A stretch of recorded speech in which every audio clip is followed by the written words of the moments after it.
At the appointed time, the promised one will come in glory, escorted by all the angels of heaven, and will sit upon the royal throne, and all the nations assembled below. Then the promised one will separate them from one another as a shepherd divides the sheep from the goats. The sheep will be placed on the right hand, the goats on the left. The ruler will say to those on the right, "Come, you blessed of my heavenly parent, inherit the kingdom prepared for you from the creation of the world. For I was hungry, and you fed me. I was thirsty, and you gave me drink. I was a stranger, and you welcomed me, naked, and you clothed me. I was ill, and you comforted me. In prison, and you came to visit me." Then these just will ask, "When did we see you hungry and feed you, or see you thirsty and give you drink? When did we see you as a stranger and invite you in, or clothe you in your nakedness? When did we see you ill or in prison, or come to visit you?" The ruler will answer them, "The truth is, every time you did this for the least of my sisters or brothers, you did it for me." Then the ruler will say to those on the left, "Out of my sight, you accursed ones, into that everlasting fire prepared for the devil and the fallen angels. I was hungry, you gave me no food. I was thirsty, you gave me nothing to drink. I was a stranger, you gave me no welcome. Naked, and you gave me no clothing. I was ill and in prison, and you did not come to visit me." Then they in turn will ask, "When did we see you hungry or thirsty, or homeless, or naked, or ill, or in prison, and not take care of you?" The answer will come, "The truth is, as often as you neglected to do this to one of the least of these, you neglected to do it to me." They will go off to eternal punishment, and the just will go off to eternal life. Ancient words from our tradition for our present day understanding.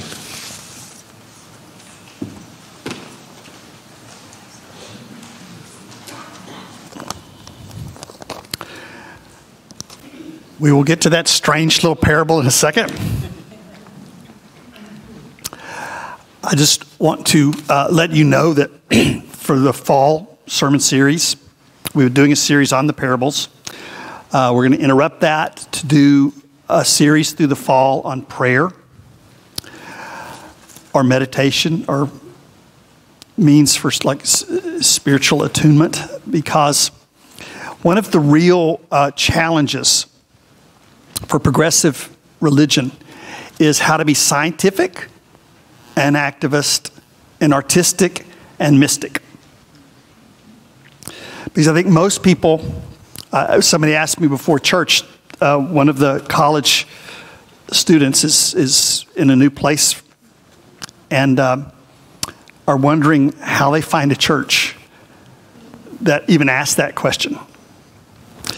It's important work, but it's also painful work, because when you take science seriously, a lot of the images that we were taught as children of God, of having this conversation, this kind of thing, don't work as well.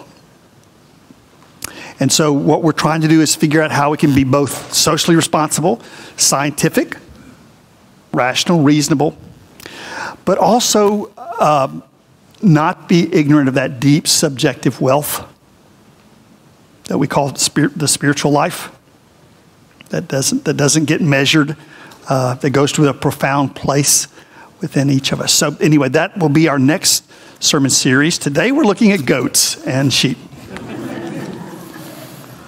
Sorry.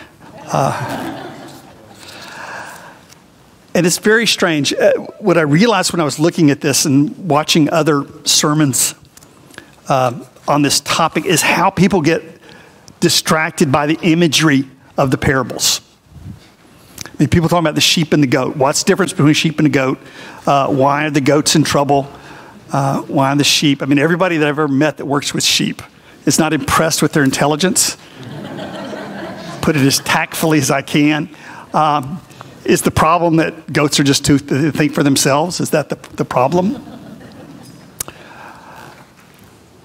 It's a good thing that we don't know that much, at least I don't know that much about sheep and goats.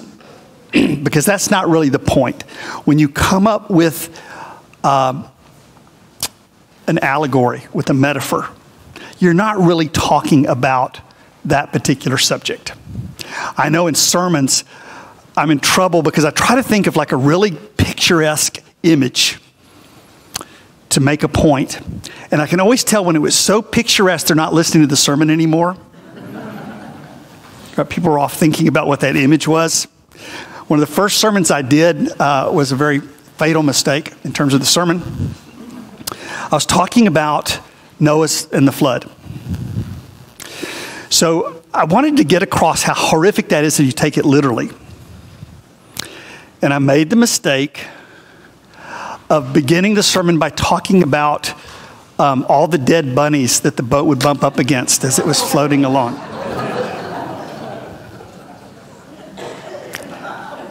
My point was, you can't take that literally and have a God that's worth being in relationship with. The problem was at that point on, it's like I just saw glassy eyes thinking about the poor little bunnies. So it's a good thing that we don't know that much about sheep and goats, I think. Because that's not what Jesus is really talking about. Make sure, do we have any shepherds here? Okay, I don't think so. Any goat herders? Okay, good, I'm safe. So just as we don't take that literally, it's incredibly important not to take images like hell and heaven and the devil and all of those things too literally either. The point, and I'm just saying this up front so that you can trust me enough to listen to the rest of this thing.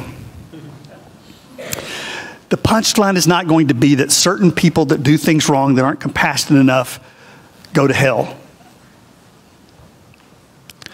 Because we're all a mixture, aren't we? What it's going to say is that there are certain paths that open us to happiness and compassion and joy and make our life feel like heaven. And other ways that seem really smart at first, that seem like we're preserving ourselves, and they shut our heart down, and we feel like hell sometimes. This is one of the most interesting parables of all, in that in Matthew, this is the last teaching Jesus is going to give before he gets in trouble, gets arrested, and taken away. And look at what he's saying. What traditional Christianity has taught is you lift God up, that Jesus is the king, Jesus is the ruler. And the more flattery you can dish out, the more Jesus is going to like it. Jesus has a little bit of a confidence problem. Really likes to be flattered. And you get that from certain theologies. You know, the gold throne isn't enough. That we're supposed to come here and grovel every week. And then that makes God happy. But look what Jesus is teaching here. In this parable, that's how you do it wrong. Because both the sheep and the goats don't realize that Jesus is in this story at all. Like, when did we see you hungry, thirsty? The shocking implication of this parable is that the heart of Christianity is not Jesus, but love. That Jesus is a bridge. Jesus is a personification of what we're looking for, and so that can be incredibly helpful to study the teachings and the guidance and the parables. At the same time, when the church teaches you that Jesus is the destination, you never cross the bridge. You don't know there is a bridge into the kind of love and compassion and joy that Jesus is trying to share in the teaching. Jesus in the story represents the personification of love, an example of what that life looks like. But Christ symbolically represents universal love. And if we can't see it in each other, we're not seeing it at all. Right? We haven't crossed the bridge when we can't see it in each other. I think that's what the parable is trying to say. So when the church teaches that Jesus is the only way, or that Jesus is the only begotten child of God, if we're not very careful, we undo the very teachings of Jesus. And that is that you are the child of God. That you are the missing equation. That you are the one the world has been waiting for. That in a sense, each of us is the Messiah. Jesus is the one that teaches us how to get there. But until we see it in each other, we've not understood that every human being is a child of the sacred. In other faiths, they have what's called namaste, which you probably have run across from somebody, and that's a greeting that says, the sacred in me greets the sacred in you. That because I'm a child of the cosmos, of the universe, child of God, however you want to say it, my depths recognize your depths and honor them. I think that's kind of what Jesus is trying to say here. One of the good ways that gets expressed, this is a sermon where somebody is trying to kind of illustrate that this isn't really about judging certain people as good and other people as bad. And the preacher, who has more courage than I today, asks, how many of you, even once in your life, have done what Jesus asks and fed a hungry person, clothed a naked person, or visited a person in prison? And it says that everybody raised their hand in the room, right? We've all been sheep, right? So he says, congratulations, you're all sheep. That's not a great compliment, I don't think, but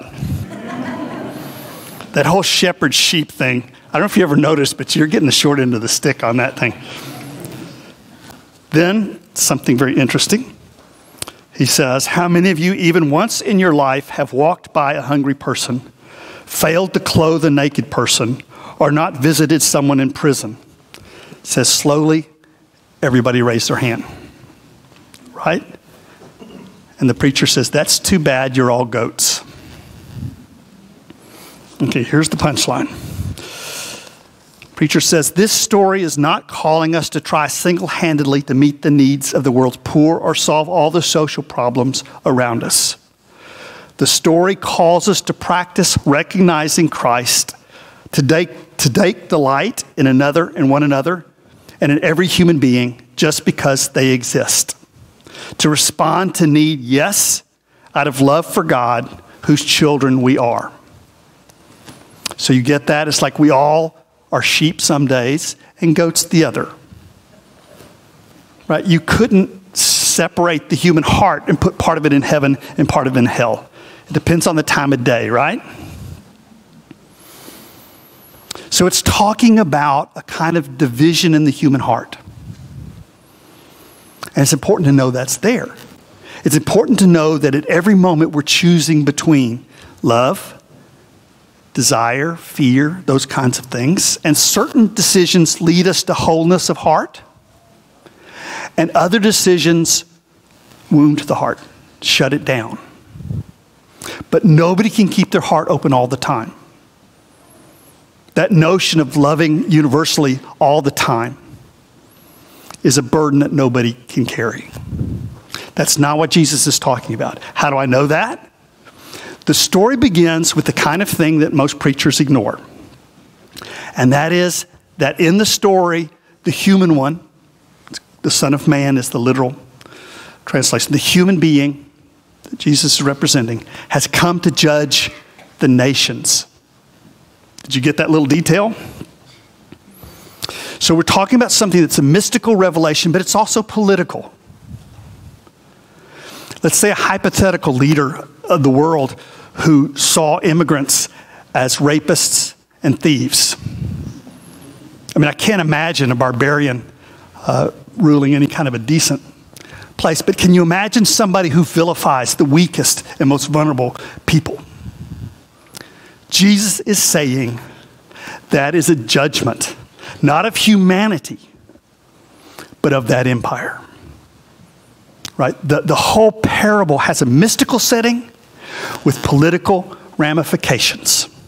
It's not saying that you can be loving all the time or that you'll go to hell if you're not loving all the time, but it's saying those nations, those systems of power from which we get our identity oftentimes are judged by the human heart. Not just Jesus, your own humanity knows there's something desperately wrong with the leadership of this country. Something pathologically evil. I disagreed probably with most of what John McCain ever said, but he's what I used to think of as a Republican.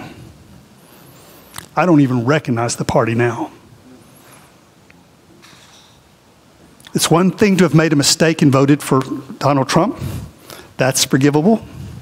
But to be defending these lies, this bullying at this point is a major problem. How do I know that? My humanity says that. So, in this story, there is a political framework, but there's a mystical place that doesn't become depressed by that knowledge. You understand why both of those are very important?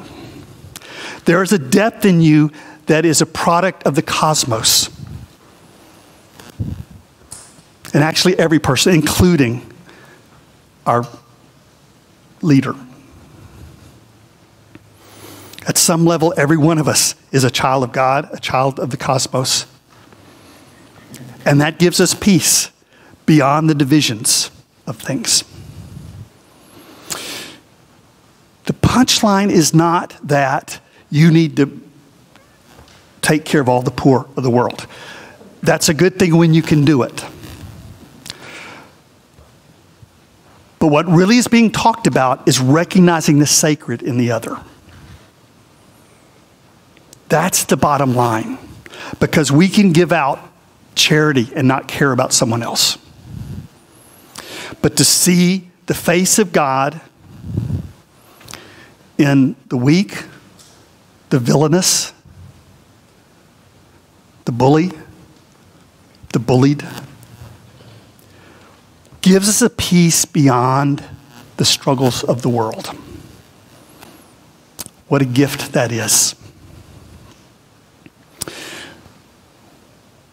When you look at the stories of Jesus, that is what love looks like personally. Now, some of it's made up, right? We don't know what happened. But this is what some very sensitive people have said love looks like personally. The Christ stuff is what love looks like universally. You have to change gears to do that. And they're both poems, right? They're made up ways of understanding your source and what your fullness looks like, your wholeness. In universal love, you don't wait for Jesus to come down for the second coming. If you do that, you missed the first coming. You didn't get it. Jesus came to teach you who you are, who your friends are, who your family is, and who your enemies are. All children of God.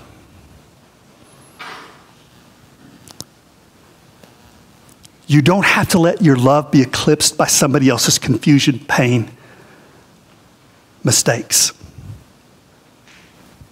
There is a depth of your being beyond the storms of life, Jesus is saying. In the symbol system, there's a sense in which you are the Messiah. Jesus is the bridge that takes you to that. Buddha does the same thing. Krishna does the same thing. All over the world, you see this. People who live out love personally so that you can have the same kind of love. Not so that you can worship them, but so that you can have the same kind of love. Imagine what this community would be like if we looked at each other that way. If when you came here, you expecting the second coming, right? That you knew that there were messiahs in the room. That would transform not only this community, it would transform the world. That's what the early church was like. That's what a real church is like. It's a place that's safe enough and small enough that we can experiment with each other in loving the way Jesus loved without getting punished for it. And then take that out into the world to the extent that we can. And then we blow it and we come back again.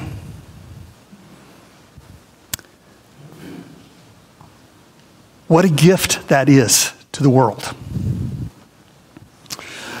Leo Buscaglia, I don't know if you remember him or not. He was a psychologist that used to be on PBS. Does people remember Leo Buscaglia? His hug thing. He's sort of like a preacher. You don't really know if he's telling the truth about the illustrations. I think he made some of this stuff up, but the truth is not that. The truth is in the life that you live out. Leo Buscaglia says, ancient Egyptians believed that upon death they would be asked two questions and their answers would determine whether they could continue their journey in the afterlife.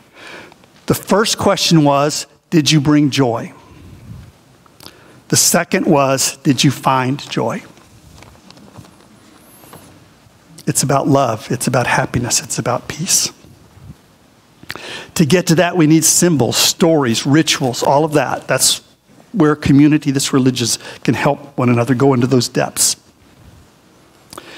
But we have to realize that the punchline of Christianity is not Jesus. It's not the risen Christ. It is love, both personal and universal.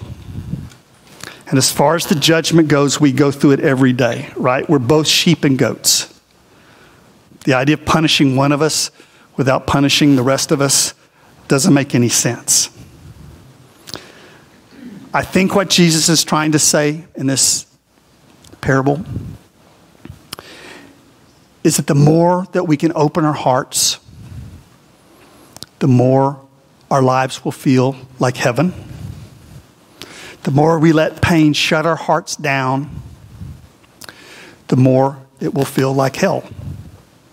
In other words, I think Jesus is saying, in Christian terminology, namaste. The sacred within me recognizes the sacred within you. I invite you now to your own reflection on these words.